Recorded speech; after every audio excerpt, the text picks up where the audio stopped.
Hello, and welcome back. This is A Pinch of Business English, our series about meetings and negotiation. I'm so happy you are here. This is Episode 10, the final episode of this series. Last time, the team closed the deal. 3 parts, $9,500. Everything signed on Friday. So, the negotiation is finished, right? Almost. Today, we learn the last skill, and maybe the most underrated one, how to follow up and confirm everything in writing. To follow up means to take the next action after a meeting, an email, a call, a check. Here is the big idea of today. A deal becomes real when it is written down. Spoken words fly away. Written words stay. Don't worry, I will speak slowly. You don't need to speak, just listen and understand. Are you ready? Let's begin. One last time. Today, we learn how to follow up after a meeting and confirm in writing. A good meeting ends twice, once in the room and once in the email. Let's look at 5 phrases. First, at the end of a meeting, you can promise a written recap. You can say, "I'll send a summary." A summary is the short version of what was decided. For example, "Great meeting, everyone. I'll send a summary this afternoon." Now, nobody needs to remember everything. The email will remember. Next, when you write that email, you check the important details one by one. You can write, "Just to confirm," for example, "Just to confirm, the total is $9,500. Just to confirm is soft and polite. You are not doubting anyone. You are making the facts safe. Next, a deal needs actions. Who does what and when? You can say, "Let's set the next steps." The next steps are the actions after the meeting. For example, let's set the next steps. We send feedback by Tuesday, and you send the files on Friday. Next, a follow-up needs an answer, and an answer needs a deadline. You can ask, "Could you confirm by," for example, "Could you confirm by Monday at noon?" Now the other side knows exactly when to reply. And last, sometimes there is no answer. Then you follow up again. You can say, "I'll follow up with, yeah." For example, "I'll follow up with a phone call tomorrow." Following up is not rude. It is professional. So 5 phrases. I'll send a summary. Just to confirm? Let's set the next steps. Could you confirm by day? And I'll follow up with EA. Now let's join Maya and David. The deal is signed, and one email will make it real. Friday afternoon. The contracts are signed, and the office is quiet. Maya opens her laptop. The meeting ended in the room. Now it must end in writing. David walks by with a cup of coffee. David, before the weekend, I'll send a summary to the studio. Everything we agreed today in one email. Perfect. Read it to me when it's ready. 4 eyes see more than 2. Maya writes, and then she reads the email aloud. Listen to how she confirms the details one by one. Just to confirm, the total is $9,500, $7,500 for the logo and banner, and $2,000 for the brand kit. The logo and banner are finished in week 5, and the brand kit in week 6. The numbers, the parts, the weeks, all in writing now. But a summary is not enough. A project needs actions. Maya continues the email. Let's set the next steps. You send the final logo files next Friday. We give feedback within 2 days, as agreed, and we pay the last 60% at delivery. Who does what and when? 3 clear next steps. Now, one more thing. Maya needs an answer from the studio, not just silence. So she ends the email with a small deadline. Could you confirm by Monday at noon? If anything looks different, tell us. We want 0 surprises. I'll follow up with a quick call on Monday afternoon if we don't hear back. That's a complete email, summary, next steps, a deadline, and a plan B. Send it. Maya clicks send. And on Monday morning at 9 o'clock, the answer arrives. Confirmed. All correct. Talk on Friday. The project is on track. The negotiation that started with one small phrase, "Shall we get started?" ends with one small email. That is the secret of professionals. The deal is not the handshake. The deal is the writing.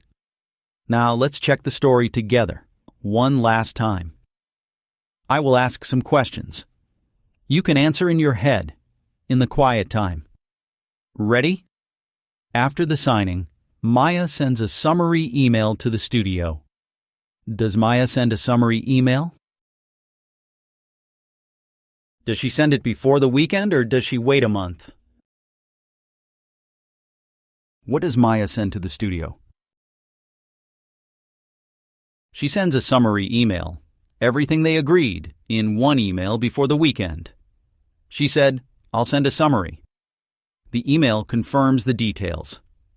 9,500, week 5 and week 6. Does the email confirm the total? Is the total 9,500 or 10,000?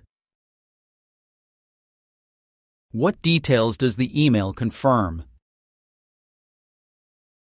It confirms the total, 9,500, and the timeline, logo and banner in week 5, brand kit in week 6. Maya wrote, "Just to confirm, the total is $9,500. The email sets 3 next steps: files next Friday, feedback in 2 days, payment at delivery. Does the email set next steps?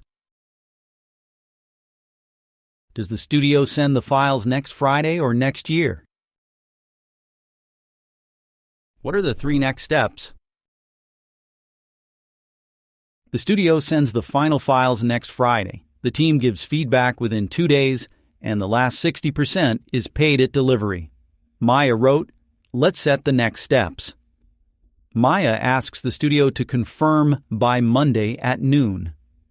Does Maya ask for confirmation? Is the deadline Monday at noon or Friday at midnight? When should the studio confirm? By Monday at noon. Maya wrote, "Could you confirm by Monday at noon?" And she added a plan B. "I'll follow up with a quick call on Monday afternoon if we don't hear back." On Monday morning, the studio confirms and the project is on track. Does the studio confirm? Does the answer arrive on Monday morning, or does it never arrive? How does the story end? The answer arrives on Monday morning. Confirmed. All correct. The project is on track, and the deal is real, because it is in writing. Now, listen to the same story in the present. It is happening now. The contracts are signed, and Maya opens her laptop. She says, "I'll send a summary." She writes, "Just to confirm, the total is $9,500. She writes, "Let's set the next steps," and lists 3 clear actions. She asks, "Could you confirm by Monday at noon?" and adds, "I'll follow up with a quick call if we don't hear back." On Monday morning, the studio confirms. The project is on track. It happens today. Now the same story, but in the past. Last Friday, the contracts were signed, and Maya opened her laptop. She said, "I'll send a summary." She wrote, "Just to confirm, the total is $9,500. She wrote, "Let's set the next steps," and listed 3 clear actions. She asked, "Could you confirm by Monday at noon?" and added, "I'll follow up with a quick call if we don't hear back." On Monday morning, the studio confirmed. The project was on track. It happened last week. And now imagine one last time. If Maya sent no follow-up email, what would happen?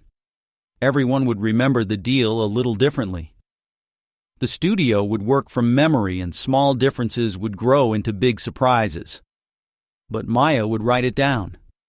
She would say, "I'll send a summary." She would write, "Just to confirm, the total is $9,500. She would set the next steps, and she would ask, "Could you confirm by Monday at noon?"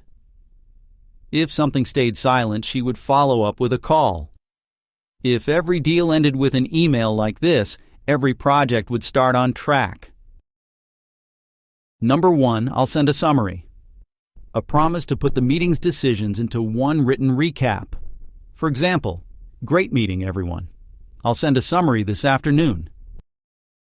Number 2, just to confirm, a soft way to check important details in writing, making the facts safe. For example, just to confirm, the total is $9,500. Number 3, let's set the next steps. A way to define the actions after a meeting. Who does what and when? For example, let's set the next steps. You send the files. We give feedback within 2 days. Number 4, could you confirm by a polite request for an answer with a clear deadline? For example, could you confirm by Monday at noon? Number 5, I'll follow up with a promise to take the next action if there is no answer. For example, I'll follow up with a quick call on Monday afternoon if we don't hear back. And that's the end of episode 10. And the end of our first series, Meetings and Negotiation. Well done. Really, well done. Look how far you have come. You heard a team open a meeting, give opinions, disagree politely, propose ideas, take the floor, bargain, make concessions, buy time, close the deal, and today, make it real in writing. 10 episodes, 50 expressions, 1 complete story. Let's remember today's 5 phrases one more time. I'll send a summary. Just to confirm. Let's set the next steps. Could you confirm by a read? And I'll follow up with feet. Visit the link below for free transcripts of every episode. And this is not goodbye. In our next series, Maya and David face a new challenge: presentations and reporting numbers in English, charts, results, and speaking to a room. Subscribe so you don't miss it. Thank you for listening to A Pinch of Business English. Business English, a pinch at a time. See you in the next series. Bye-bye.